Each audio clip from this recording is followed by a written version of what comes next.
Well, hi everyone. This is Don Smith, Sony Artisan of Imagery member. I'm recording this image review from my office here in the beautiful Bay Area of California. And my wife and I just got back from a nice little getaway. Unfortunately, the virus is being very stubborn with us Californians, and unfortunately, I think we're bringing a lot of that on ourselves. But I thought today I would like to get in and take a look at your pictures and do this image review for the month of July. And I just picked 6 images at random. And I'm really a landscape photographer. I had a background in sports photography. So a lot of these images I'm going to be looking at today are going to get me out of my comfort zone. But I'm going to do my best to give you my thoughts. And let's see if we can't learn something together. And first of all 6 images I want to start off that I've chosen today are just phenomenal images. But I think a lot of times it's just the little small details that sometimes get overlooked that can really help a photograph just kind of get to that next level, and maybe that's what I can help you out with. So we're starting out with the first one, Robert, and I'm sorry, I'm not going to try to pronounce your last name, Robert. Very beautiful use of window light and to pose this beautiful model. So much that's working right in this photograph. You've heard me talk about how we form these triangles, and Robert's very aware of all the placements of the hands and the arms in this image. The light, I just love window light, and I've got to imagine that, Robert, you must have some big kind of either reflective board, maybe a white cardboard or a silver reflector coming back, or even some sort of warming reflector where this window light, it's not really direct, but there's a shaft of light down here on the leg.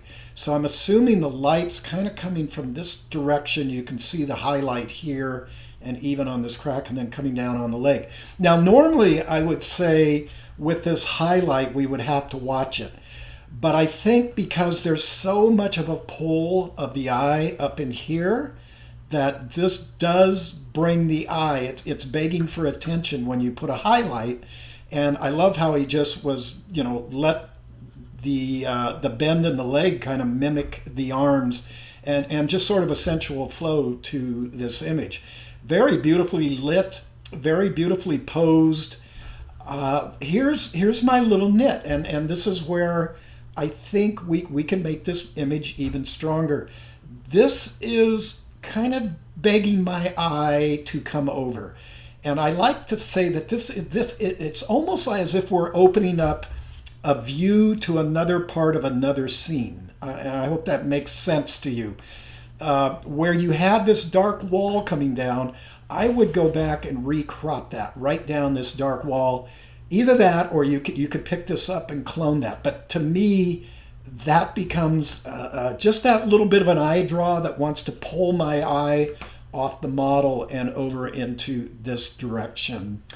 Also, I think where you decided to place your logo, it's big enough, and because you used the white type, I don't really have a problem, because that kind of creates this triangular effect again, where you're going with that. Maybe I would even move it down a little bit, maybe right in here, so we could let the triangle complete off her leg to the logo and back up in here. It's real key to keep your viewer's eye moving and flowing through the image. But excellent job, great picture to start out with. This one, I don't know if I'm very qualified. I've done still lifes with food and flowers and what have you. I just absolutely love the color combination and the shallow depth of field. Cooking wild Kunchi is, if I'm pronouncing that correctly. Here's the only thing here I think that I would be, and I'm not saying that this either salt or pepper little holder back here is in the wrong position, that's a big draw on the eye, that little metal top, the way the light's hitting it. I do like that the shadow is coming right there. I think the hard shadow in this case actually works. And I like where, I'm going to guess these are some kind of beans, that the flow and the motion here kind of matches the flow and the motion of the meat. There's lines in every shot, right? And even down here, I'm not sure what this is, and I apologize, I'm not a food photographer, but a lot of attention to detail was put into the shot, obviously. And there's a color contrast in here that's just phenomenal between the reds and the greens. We have two of the primary colors in there, and then just a splash, a little bit of blue back in here, but it's out of focus, which it's kind of cool, and it should be, because you want the eye to come right to the meat if that's what you're trying to feature. And just this real shallow depth of field. So I'm imagining we're using somewhere in the range of 135 or above maybe, or you're in tight with a 100 millimeter on a full frame, but pretty shallow depth of field, and it just all works. Even over here where this stem comes up, there's a completion here that I think's cool.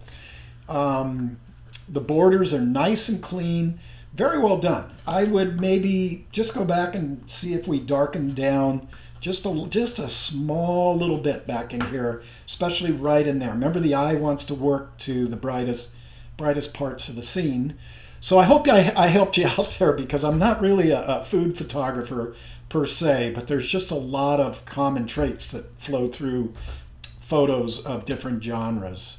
So let's move along. This one is just absolutely a phenomenal image. I really, really love this image by Annie J. And Annie, this is just a great use of telephoto, shallow depth of field. And I love where you decided to put your logo here. I think if it was off to the side on either side, again, we would create a triangle effect. If you moved it over here, it would almost be like a diagonal, right? Because it would come down off these little buds and the hummingbird here and off of there. So I think right in here, it holds all the visual attention right in the photo here. I'm not much for doing vignettes, but I think this photo could use just a smidgen, Annie. Go back and just try a vignette. I'm not saying that it would work or help, but it would really draw your viewer's eye into right here.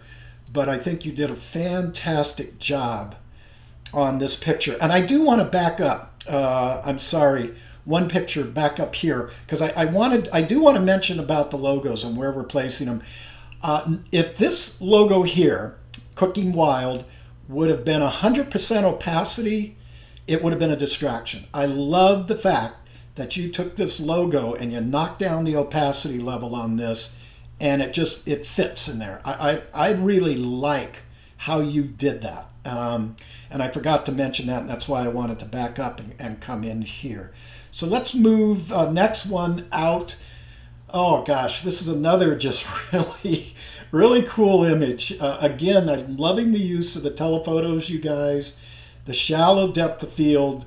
A favorite wildlife photographer of mine here in the United States, in fact, he lives in Santa Cruz, California, he worked for National Geographic for years, is Franz Lunting.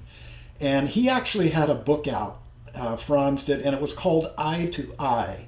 And in the book, Franz talks about that when you're shooting wildlife, you want to get eye level with them. And as you can see, Ron is definitely eye level with this owl. This is just such a cool shot. I think if anything, in animal photography, animals are going to be looking, and in here, the gaze is going this way.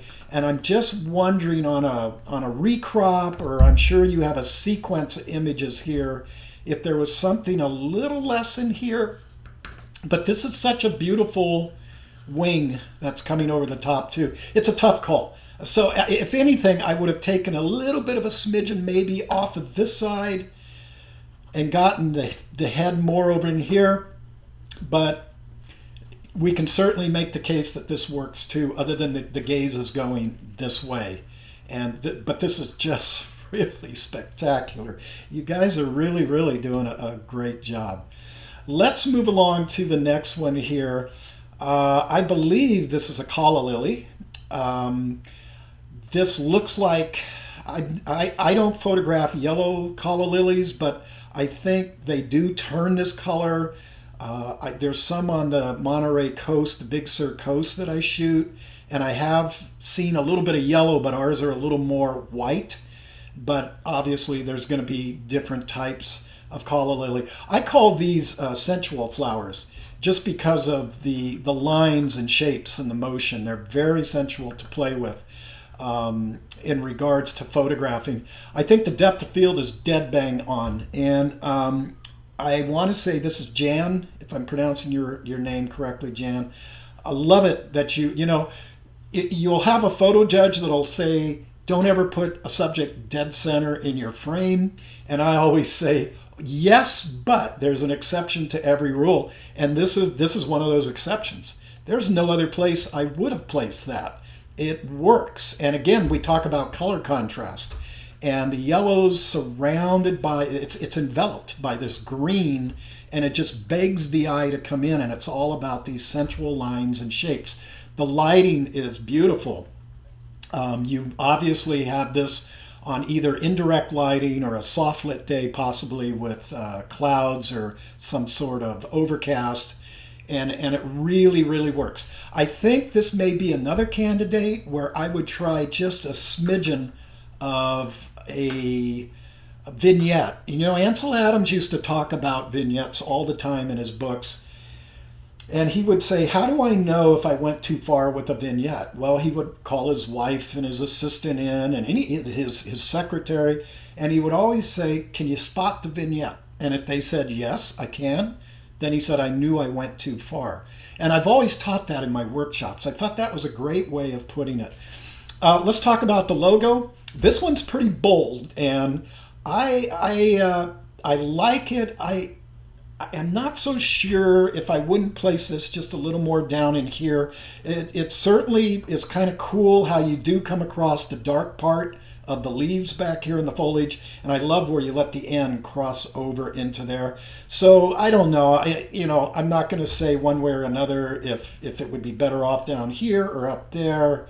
But it certainly is a part of a draw of the eye. And you guys have heard me talk about this before, that our logos, especially when used big and especially in white type, they're begging the eye to come and take a look at it. Remember, in photography, like in any aspect of design, the eye is always going to want to go to the brightest part of the scene.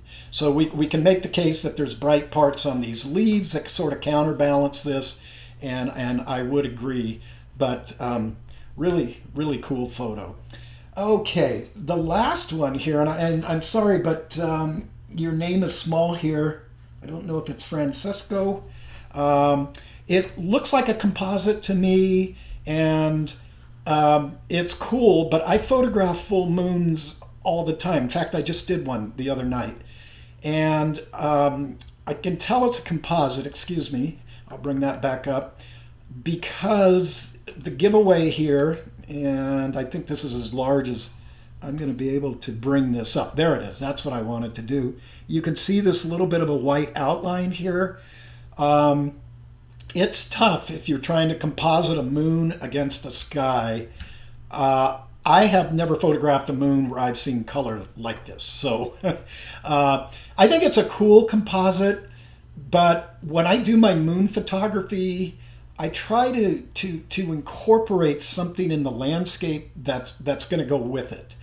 And it's kind of difficult because we only get these opportunities once a month on a rising moon and once a month on a setting moon.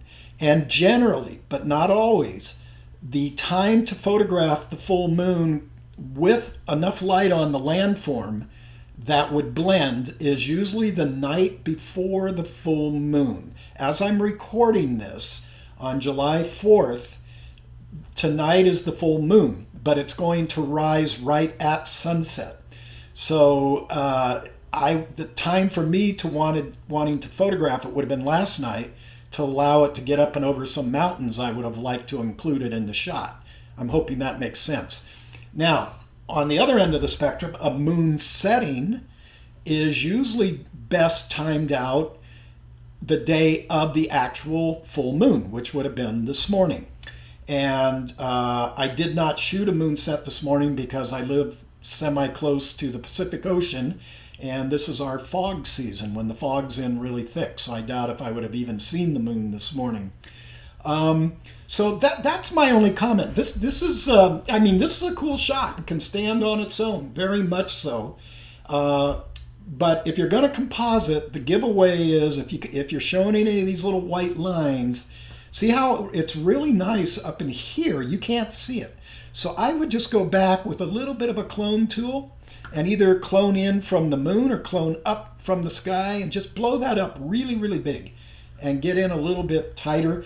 The positioning now, I think either corner could have taken the positioning, and actually almost the reverse is true here. I would have brought up your logo just a little bit more and then possibly use the opacity slider to take down the opacity of it a little bit. So anyway, that is it. These are the 6 images I wanted to look at. You guys are doing a terrific, terrific job. All 6 of you really should be proud of the work you're doing here. It's very, very nice work. I hope the comments I've given you have helped you think about things a little bit and how to go back out and just keep taking that next step. And that's really what we all are trying to do with our photography. Don't forget to enjoy the journey along the way, you guys, because I see so many students come in my workshop and they're so uptight about thinking there is no end line in photography. There's no end line in any art as far as I'm concerned. I've been after this craft. We were just talking about this the other day. I've been at this craft now for about 47 years. Yeah, I'm an older person. There's no end time. If you think you're getting close to knowing it all, you'll stop learning. I'm pushing myself off in the direction of infrared photography now because I want to learn more. So I'm just trying to give you some little tips that I've learned along the way. You're all very strong photographers. Your work is very strong that I've seen. So it's usually the smaller things that will get us. And take care of those little small details and just watch your images get better and better. Hey, this was fun, and we're going to do it all again next month in August. And if you have any questions, feel free to write me. My email is don@donsmithphotography.com. I've heard from some of you in past image reviews. In fact, one gentleman has told me where a location was that he photographed, and I'm going to go in about a month from now and visit that location. I was so enamored about it. So keep up the great work, and until next month, we'll talk to you then. You all take care, and please stay safe out there.